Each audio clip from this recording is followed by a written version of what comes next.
Thank you, Stuart. I'm thrilled to stand here to give the presidential speech. I know many in the audience did 20, 30 years ago, but I'm also a little bit nervous. At the same time, I'm very excited. And this is as Stuart said, this is a 50-year anniversary. It's our birthday, so I put the birthday logo here. It's a 50-year anniversary. My topic will be disparity in the geographic focus of real estate and urban economics publications. I will explain why I chose this topic a little bit a few slides later. So since this is a 50-year anniversary, I quickly go through what we have started. We started in 50 years ago, 1960, with 20 academics from United States. Now the latest number list gives us is almost 800. It's a 791. It's a 40 times stronger than 50 years ago. This is another chart. It's very interesting. 50 years ago, 20 American academics, 0 international academics. Now we have roughly about 25% international members. I'm especially, I say I get nervous is because I'm the first president in the 50-year history with the Asia background. So that's why I take this topic, try to study the geographic distribution concentration of the real estate urban economics publications. This has happened because many of us in the audience, including John Quigley, Carrie Vandell, Jeff Austin, Jeffrey, and many others, helping to grow AREUA to internationally. This is a list of the international conference since the 1920s. So these conferences help us to sort of reach out AREUA to the international academics, policymakers, industry practitioners play important roles. So now let's move on my topic. The disparity in geographic focus on real estate and urban economics publication. This is not the first one to study this concentration. Actually, last year, or 2013, Das et al. Published a paper in Journal of Development Economics. His title is called US and Them, the geography of academic research based on the top 5 economic journals, AER, Econometrica, JPE, QJE, and RES. And they found a strong correlation between the geographic determinants of the publication in the top tier journals. So there's a positive upward slope if you regress on the acceptance papers focus on the regions and the GDP per capita in that regions.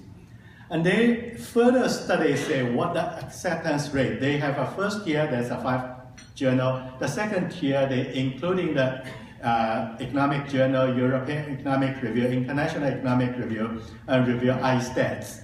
And then they find for the US topic is that especially in the top tier journal, top 5, acceptance rate is much higher. It's a 6.5.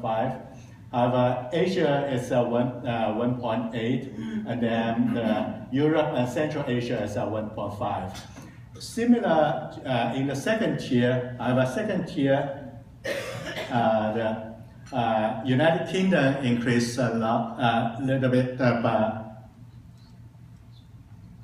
the US dropped from 6.5% to 4%, and then the Asia and Europe increased the number of acceptance rate. And then similarly, Andrew Caroli, current editor-in-chief of Regional Review Financial Study, also did a similar study. He studied the top 4 finance journals, and then he also lists the top 14 journals. These are the charts, what he found. He found a strong deficit in the fraction of those. He used the market cap. Finance people always like the market cap. He compared the market cap to the word ratio and then publication topic in the word ratio. These show us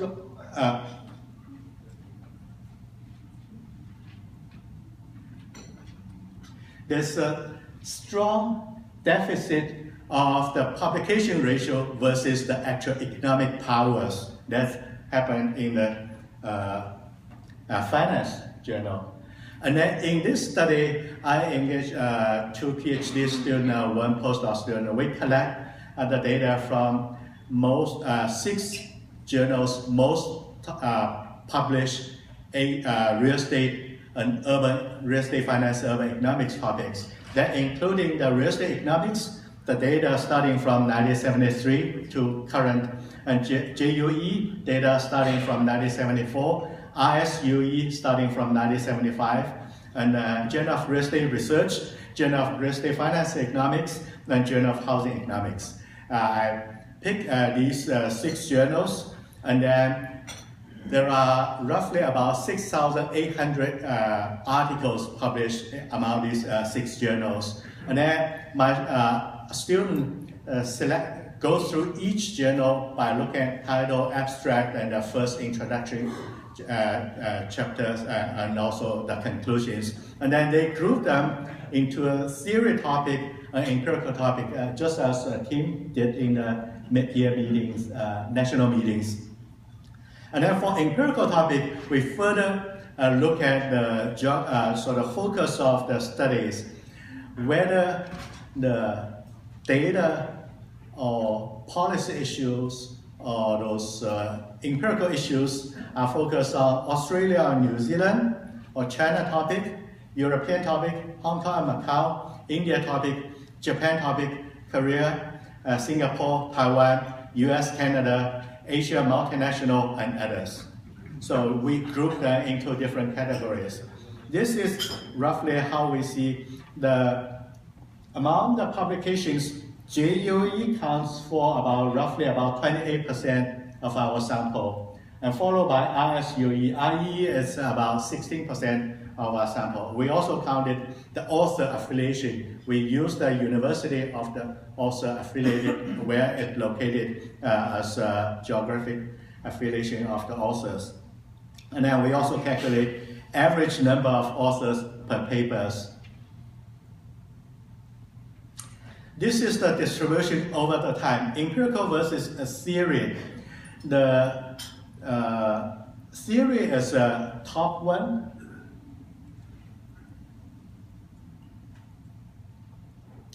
The green one, theory is still small percentage compared to the empirical. Among the 6 urban and real estate economics journals, majority of the publication are empirical. Among the empirical single country studies are majority. Very small amount are cross-country studies. And then we further analyze the comparison of research topic distributions because I'm interested in how AREUA, real estate economics, sort of moving forward. So we separate the IEE and other 5. Look like for the IEE, about 90% of the empirical topics are focused on the US topics. And for other 5, roughly about 55 are focused on the US topics. And then the theory topic, other 5 journals publish about 30% of theory topic. After US, followed by the Asia, it's IE is about 3.3%. Europe 3.3%. Asia is 1.3%. And then we also look at the author distribution. Again, similar pattern as IE, about 87% author affiliated with United States. For the rest of the 5 journals, 70% authors are affiliated with the United States.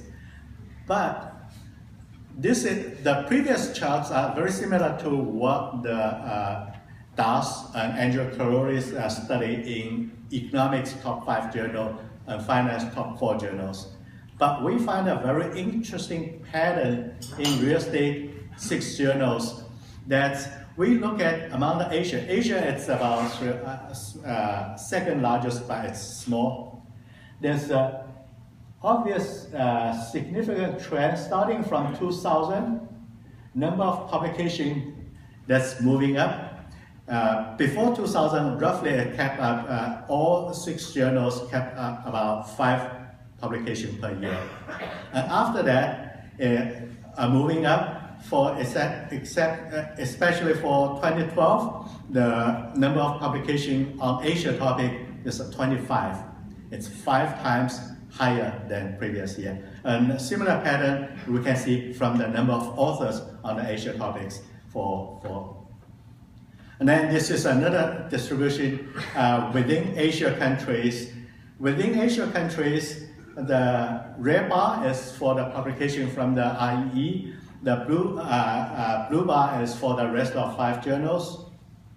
Singapore, representing 36% of the Asian publications, followed by Japan, China, that's for IEE. And then for the rest of the 5 journals, it's led by the Japan, China, and then Singapore, Hong Kong.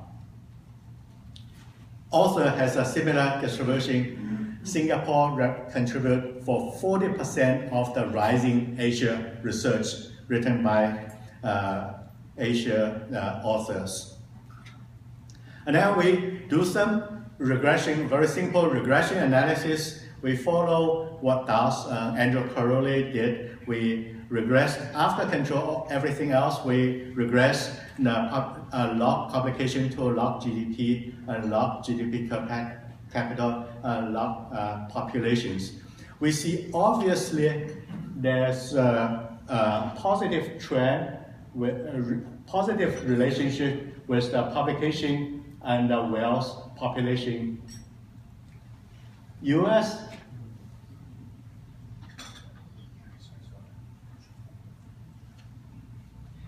on top here is above the regression curve. It's a little bit outlier, followed by Europe. China is also above the regression curve. These are sort of overrepresented in our regressions. And then the same pattern we can see if we regress on population, size of the country, or the GDP, log GDP. And then we compare, say, US, China are sort of above the regression line. We compare these 2 countries. Over the time, the GDP growth and the publication growth, it looks like the slope for China growth is faster than US. There's a little bit sort of represent for China topic study in recent years. That's caused a sort of steeper slope. And then we do a further, more careful regression analysis. It shows we has log GDP and also the GDP square and per capita square. It shows a consistent pattern of the U shape, which means the poor country, there's a lot of issues we don't understand. There's a tendency to study. And then you develop more and then less interest. And then if you are really superpower, really rich, really advanced, the focus will come back. So that shape shows a U shape. In summary, I would say in the field of real estate urban economics, the topics of research paper published in top 6 journals have been largely biased towards the US. Developing countries such as China, India has been underweighted. Regression analysis also show that U-shaped relationship between the publication and GDP capita, urbanization, and population. We also observe a rising trend of publication in Asia topics in recent years. Because of that, I still have about 15 minutes. I will show you some sort of starlight sample of why there's a rising sort of trend in Asia topics. Not only because we want to give Asia more quotas, but there are some interesting issues reported. So a recent development in real estate urban economic research on emerging market, I use the case of China housing market as a case. The reason there's a growing focus on the Asia study is the stability of, for example, Chinese housing market has attracted global attention. That's because China accounts for largest share of global growth. Housing comprised 6% of Chinese output aggregate in 2013, and construction sector contribute another 7%. Soaring real estate housing and land price ranging from 50% to over 300 from 2004 to 2013. Average is about, compound is about 137 across 35 major markets in China. This is another concern about the Chinese housing market. Not only the price grows so fast, but the volatility. This shows the land market sales volume and price in Beijing and Shanghai, two major cities. Start with 2003 as a 100, and then peak at 2010, it's about 7 or 8 times higher than the 2003, and then sharp drop. So that grabs global attention. There's another unique feature about the China market, make it unusual, is rapid urbanization. Some economists in China say, oh, don't need to worry because there's a rapid urbanization in China. This is a chart compare urbanization rate from 20 to 30% until to 50%. In US, it took about 61 years. UK took 85 years. France took 85 years. Japan is 35 years. Korea is 27 years. China is 33 years. So China, Asian country like China, Japan, Korea, it's about half the time needed to move from 20% to 50%. And then from 50% to 70%, which the developed country like US, UK, Korea, Japan is. US took 15 years, Japan 6 years, Korea 5 years. How many years need for China? People guess 5, 3, or 10 years. But that the argument say don't worry about the bubble. They argue say don't need to worry because there's a rapid urbanization process. However, is China housing a bubble? That's a $1 million question. But economic theory does not provide tractable, easily testable model of bubbles. Right now, I just show the high price level for growth rate may not necessarily mean a bubble. So it's extremely challenging to evaluate competing claims about conditions in China property market, especially we have a very limited data resource, short time period, quality of data is not controlled. So this is an example. Wall Street Journal last year is a study by China underestimate house price growth in Beijing. They cited the work by Zhu Zheko, Jing Wu, and myself. They say, well, even Chinese government worry about housing bubbles. The academic study find the rising price is much faster than governments stated. This is a comparison of the three. The blue and green is a government published house price index. The red one is a Tsinghua University and US Wharton. We estimated. It shows the three curves point to quite differently. And this is another picture. Show in the government index, first index, government said Beijing average annual increase is 4%. The second index is say, oh, by the way, it's less than 2%, but our index shows it's almost 7%. So depends on how you measure the data, how you build the index, it's quite different. And then I will quickly show, we also build a constant quality land price index. That's quite unique because different from the United States and country. Starting from 2003, all the land transactions previously owned by the state, by the government country, need to be publicly auctioned in the market So there's a transaction record. We collect all those transaction data from 35 major cities, major market, and then we compute this constant quality land price index. That gives us a lot of information about how the bubble is formed, whether it's a land market pushing the housing market, etc. This chart shows there are majority of the market during the past 8 years or 10 years, the growth averaged from 12% to 27%. These are, some people say these may be the sort of coastal city. However, we have some sort of western cities, the growth rate also 30%, 20%.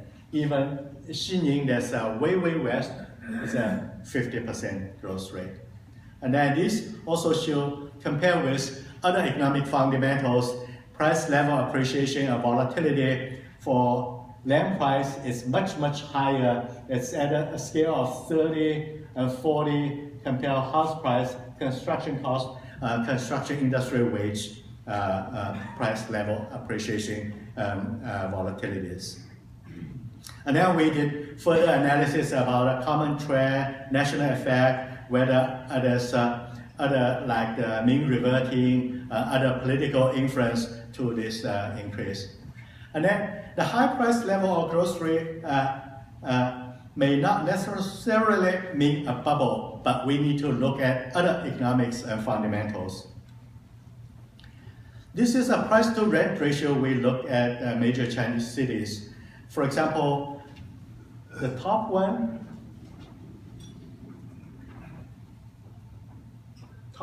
is coastal city called Hangzhou, very close to Shanghai. The price to rent ratio peaked at 65.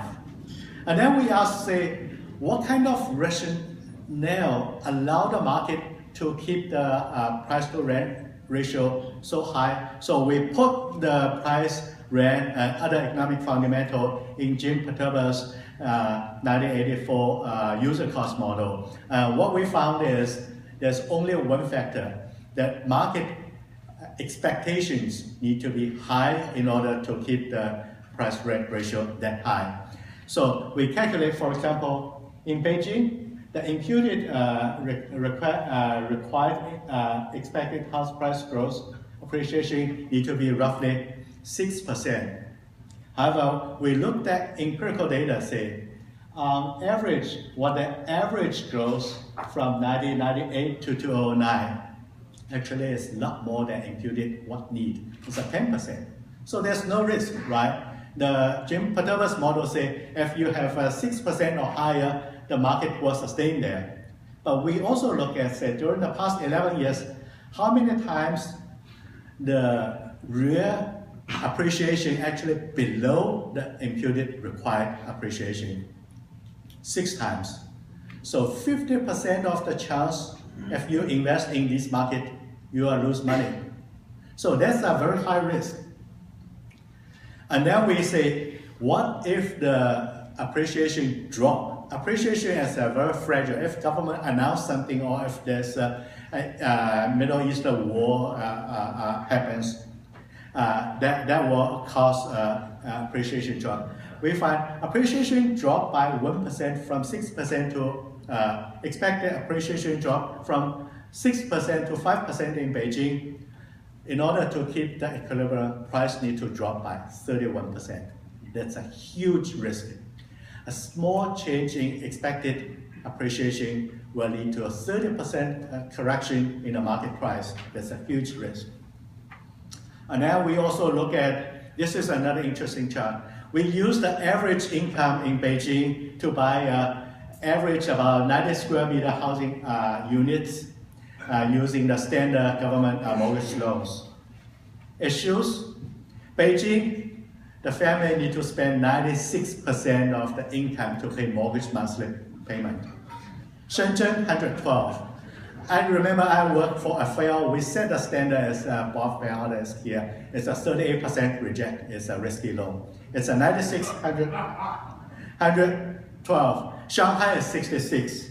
Hangzhou is 60. All these are reject by or fail, right?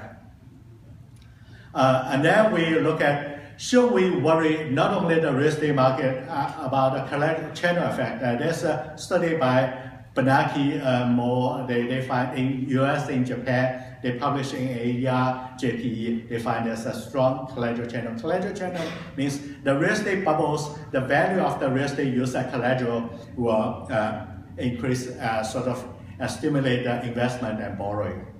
But we don't find any. There's a JUE paper forthcoming by Jerko, Wu Jing, and myself.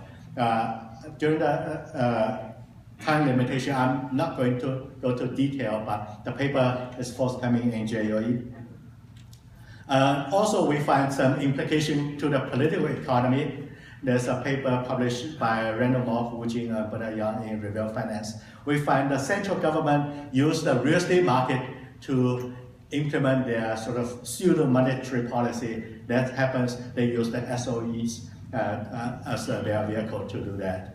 And then also Wang in 2011 AREUEA paper also studied the privatization of the state-owned housing lead to distortion associated with those employment. And Bai and Li Ouyang in Journal of Econometrics 2014 studied the property tax issue impact on China. And then most famous is the land value. Local government sells land to increase their ability to do the housing, real estate development, local infrastructure development. This chart shows local government rely upon more and more on the land sales. However, land is limited resources, it will be sold out. And then what should the local government do? There's Chai Hongping, Vernon Henderson, and John published a Range Journal of Economics last year. They studied, because of the land auction that lead to the corruption in China. The last chart I want to show, this is probably most cited by Wall Street Journal, New York Times, The Economist, The Telegraph. The Telegraph reported title is called Green Politician Less Likely to be Promoted in China. This is based on the work by Wu Jing, myself, Randall Moore, Bernard Yang, published in Capitalism and Society. We find that one standard deviation of increasing GDP growth through the land sales, the local politician, mayors, party secretary promotion rates increase by 5 to 10%. However, if the local government use the money to spend on the green air, clean waters, then one standard deviation increase, their promotion odds drop by 8.5%. This is well cited even by the Chinese government. President Xi Jinping said Chinese Communist Party can no longer be a GDP party. So this is truly my last slides. What we know, what we need to know about the Asia or emerging market, real estate market. Residential land and housing prices have been skyrocketing in major cities. However, high price level or growth rate may not necessarily mean a bubble. We have a lot of challenges. For example, we need to have a better quality data, more accurate measurement of the housing price, understand the demand and supply vacancy rate. Jerko, Wu Jing, and myself has a working paper doing that. We need a better measurement of economic fundamentals, such as income or green income measurement or wealth. Shangjin Wei from Columbia, Wu Jing from Tsinghua, and myself, we have a working paper on this. A better understanding of the demand-supply imbalance, the land housing supply elasticity, sort of like build up the outsized QJ supply elasticities. And also, finally, we need to better understand the risk of the SOE, as I mentioned earlier, and the local government debt. Brent Ambrose, Wu Jing, and myself, we also have a working paper on this. Thank you.